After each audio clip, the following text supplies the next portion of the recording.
সকাল সকাল বেরিয়ে পড়লাম নৈহাটি বড় মায়ের কাছে। হ্যাঁ, ইচ্ছাটা অনেক দিন ধরেই ছিল। আমি কিন্তু প্রথমবার যাচ্ছি, জানো তো, কেন জানি না বাধাই পড়ে যাচ্ছিল। বড় মায়ের কাছে 2 বছর ধরেই যাবো যাবো ভাবছি, যাওয়া হচ্ছে না। তা চলেই গেলাম, আর দেরি না করে সকালবেলায় বেরিয়ে পড়লাম। আর দেখো, খুব একটা ভিড় ছিল না আমি যখন গেছিলাম।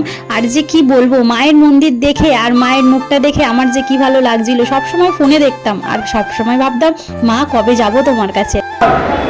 মাকে ভালোভাবে পুজোটাও দিয়ে দিলাম। আর বলতে পারবো আমার কেন জানি না মাকে দেখেও না আমার মনে আইবুখানি থাকলে ভালো। আসলে ওখানে না ক্যামেরাও অ্যালাউ করছিল না, কিন্তু অনেক লুকিয়েই ক্যামেরাটা করা হয়েছিল তোমাদের সাথে একটু শেয়ার করব বলে, যেহেতু আমার ফার্স্টবার। তারপর ওখান থেকে চলে গেলাম একটু গঙ্গার ঘাটে। আর আমার জানো তো একটা স্বপ্ন ছিল, আমি যাব বড় মায়ের কাছে আর বড় মাকে আমি নিজের হাতে করে আমার ঘরে নিয়ে আসবো। আর সেটাই আমি করেছি।